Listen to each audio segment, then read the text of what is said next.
Sacramento is the capital of the American state of California. In 1991, it was a dangerous place where hundreds of murders were reported each year. Investigating them was more challenging than today, but it was this difficult task that Detective John Cabrera dedicated his life to. He didn't yet know that he would soon face an investigation that would be followed with unprecedented interest across the country.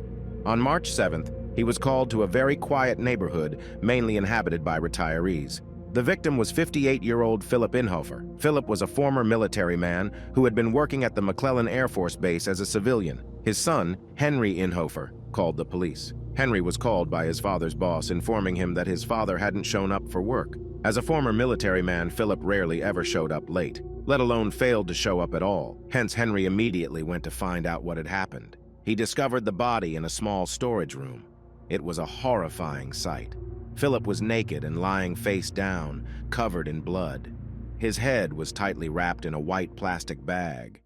John and his team didn't need much time to understand that Philip wasn't killed in the storage room where his son found him. The shredded shower curtain and blood on the bathroom walls indicated that the attack began there. Philip was taking a shower when the attacker lunged at him with a knife. His glasses were lying on the sink, meaning he didn't even have time to put them on. The initial knife strikes didn't kill Philip, and numerous defensive wounds on his arms indicated that he fought for his life. He even managed to exit the bathroom and push the attacker into another room, but was eventually overpowered. The assailant inflicted 32 strikes on Philip with 2 knives, one of which broke and got lodged in the victim's chest. After that, the assailant grabbed something heavy and struck the man's head so hard that blood splattered onto the ceiling. Then he placed a bag over the victim's head, tied it, and moved Philip into the storage room. Whoever did this had to possess exceptional strength to overpower a sturdy man, a former military man at that, and then move his body. The murder occurred in a very quiet neighborhood, and John Cabrera was not mistaken in assuming that someone should have heard something. A neighbor living across the street from Philip recounted that on the 5th, he and his wife were at home. Suddenly, the usual quiet of the night was disturbed by loud, rhythmic thuds. He decided to investigate the source of the noise. The man stepped out of his house and headed toward the sound. The thuds were coming from Philip's house, but they quickly ceased, and the lights went out. The neighbor thought that Philip might have been exercising, and the sound could have been weights being dropped on the floor. But the detective realized the neighbor heard Philip's murder when the assailant was striking him on the head.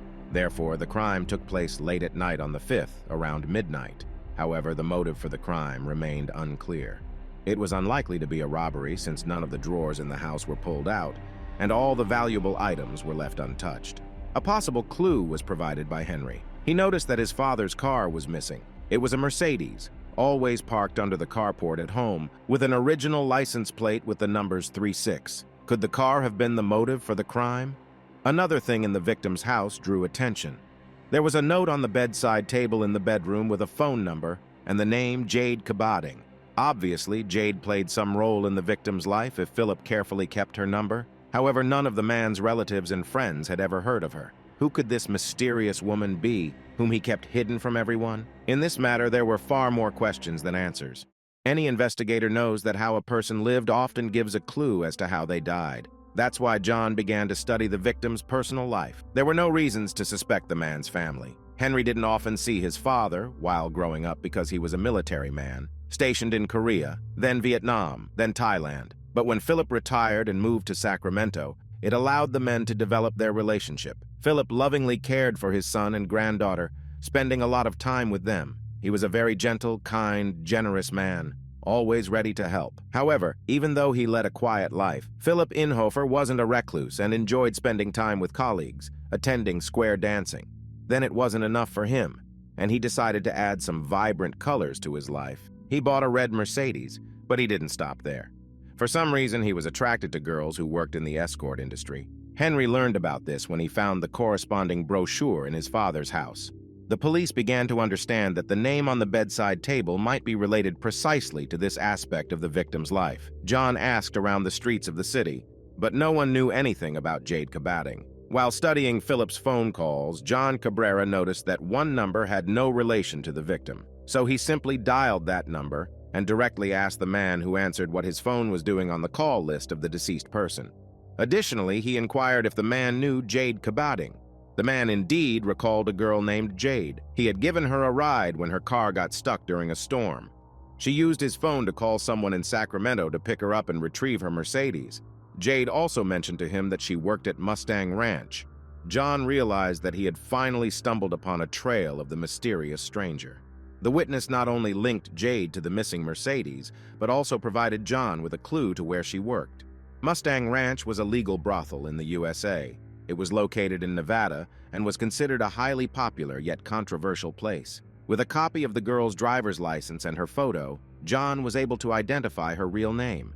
The acquaintance of Philip Inhofer turned out to be a 19-year-old Michelle Comiskey. Among thieves, there is no honor. The same can be said for the girls in the brothel. They were willing to tell the police everything they knew about Michelle and recalled all the rumors that surrounded her. John had doubts about how much he could trust them. Being the most popular girl at Mustang Ranch, Michelle or Jade earned more than anyone else, which could not help but stir envy. Nevertheless, he learned a lot of new information about Michelle. She grew up in Iowa. After her parents' divorce, the girl lived with her father and brother, but couldn't get along with them, so she moved to her mother. However, she couldn't fit in with her stepfather there either, so at the age of 14, she ran away from home and headed to Florida. While other girls her age were studying in school and living under the loving care of their parents, Michelle had to survive on the streets. But strangely, she quickly felt at home there. By the time she became almost an adult, her sexual allure and ability to use that power were phenomenal. She was a tall, athletic girl who was not only beautiful, but also friendly, intelligent, adaptable to any situation. She did not conform to the stereotype of night butterflies. Her excellent manners and tasteful dressing set her apart from her peers. Even other girls couldn't resist her charm, let alone men. Since then, sex and violence followed her. At 19, she managed to marry twice.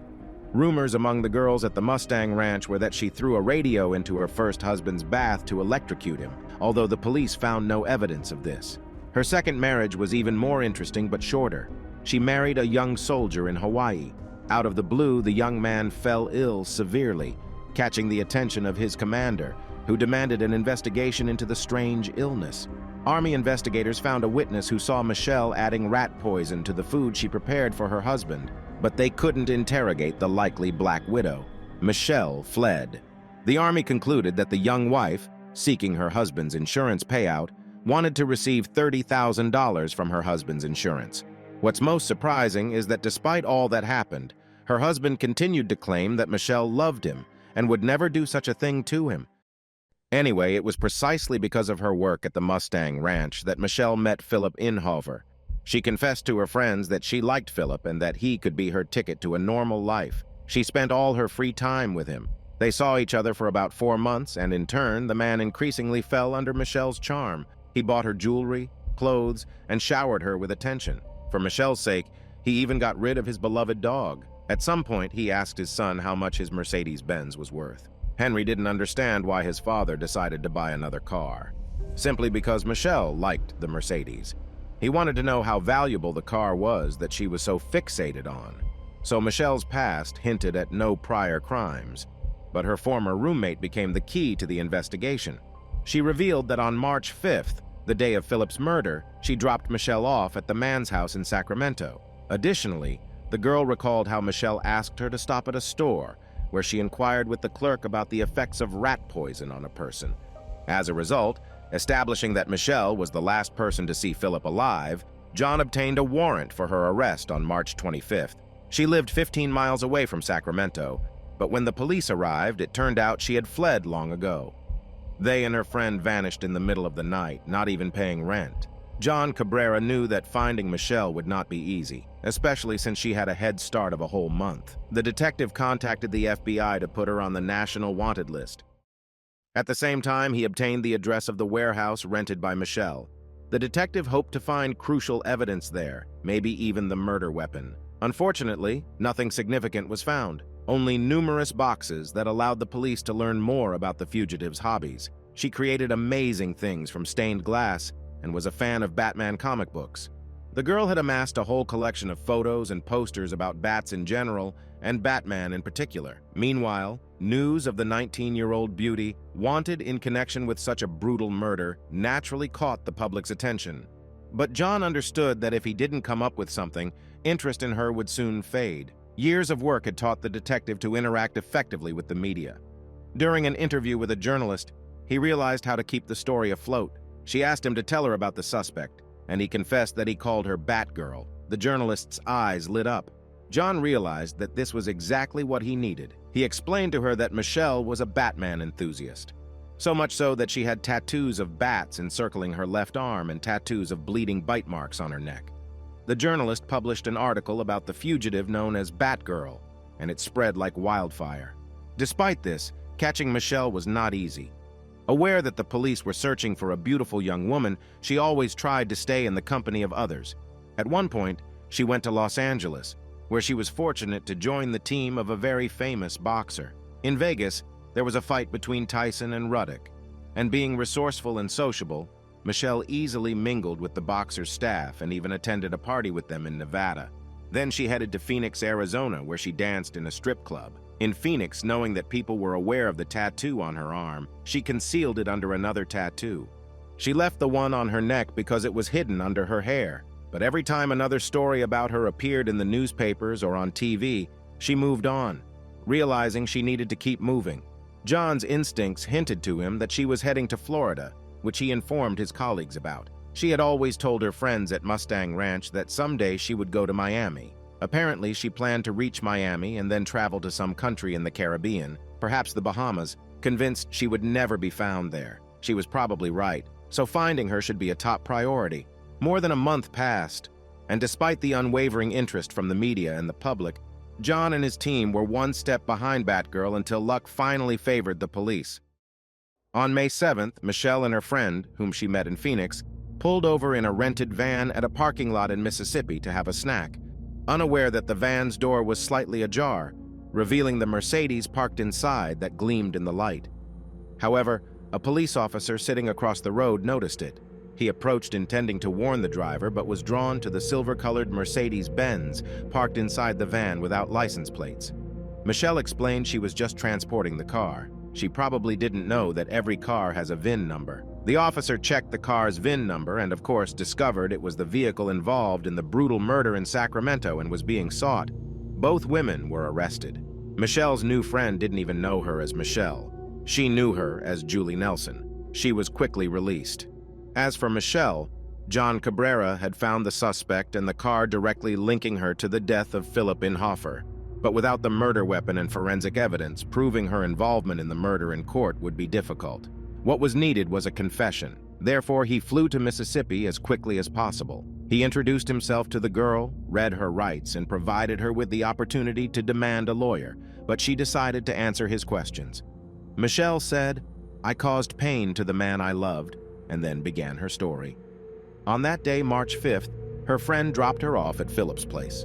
She arrived with her things because she had decided to quit her job at the Mustang Ranch and move in with him. After a day of shopping, they came home and had a wonderful evening. Later, when Philip went to take a shower, she slipped into the bedroom to take banned substances. She had been addicted to them for a while, but this time, they unexpectedly affected her. She returned to the bathroom, but instead of Philip, there was a monster. A terrifying monster with snakes coming out of its neck. Suddenly, she heard a voice. Evil forces urged her to deal with the monster. Listening to the command, Michelle started attacking it with a knife. After breaking one knife, she took another and continued. Then she beat it with a baseball bat. But that didn't seem enough, so she tied a bag over its head to make sure it couldn't breathe. Then she moved Philip to the storeroom, tidied up, had dinner, loaded her things into the car, and left. She claimed that she was also compelled to take Philip's car by evil forces because of its distinctive license plate. So, as a defensive tactic, Michelle opted for temporary insanity. However, several aspects did not fit into this picture. Firstly, she didn't just flee from Philip's house and hide in his car. She had the presence of mind to clean up the crime scene and take away all the dirty towels, one of the knives, and the bat. Secondly, on her way to Philip's place, she inquired about the effects of rat poison. This means that she contemplated the crime for some time, and the attack wasn't spontaneous. Thirdly, she openly told everyone that she would take her Mercedes. It was precisely the Mercedes that led to Philip's demise. When he refused to gift her the car, she simply killed the man because she desired the vehicle so much. Michelle Kaminsky was charged with first-degree murder, but John's work was not yet finished. He had to gather as much evidence as possible for the trial. Upon inspecting Phillips' found Mercedes, he discovered bloodstains inside and an aluminum bat. The stains were from the towels that the girl had disposed of while she decided to leave the bat. He also found something like a ledger containing data on hundreds of the girl's clients, including Phillips' name. The evidence was piling up like a snowball, and it seemed that Batgirl's days were numbered. She faced the highest penalty. The judge reviewed all the evidence collected by John and his team and ruled that it was more than sufficient for a jury trial. Apparently, Michelle arrived at the same conclusion. Realizing that incontrovertible evidence had been gathered against her, she struck a deal. She received a sentence ranging from 26 years to life imprisonment and never appeared before a jury. Journalists repeatedly asked her for an interview, and she declined each time. However, on the third occasion, she responded in writing, admitting that she lives every day with the murder of Mr. Inhofer.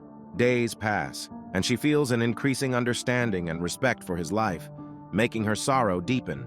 "I took this man away from his family, friends, and everyday life. He deserved to live. Every time the parole commission's review date approaches, I bring pain again and again, making them relive this horror. I am no longer the young girl I used to be. Today, I hold myself fully accountable for my actions." It seemed like she was preparing for her parole commission hearing. It worked. After almost 30 years of imprisonment, Michelle Kaminsky emerged as a relatively young woman. She had just turned 50 and could enjoy the remaining years of her life. What she's doing now, and whether she can adapt to life at 50, remains unknown. Since youth, she was accustomed to using her beauty, attracting men like a magnet, making each feel special. But at 20, finding herself in prison, she had to learn to approach life differently. Has this path been successful? One can only hope so.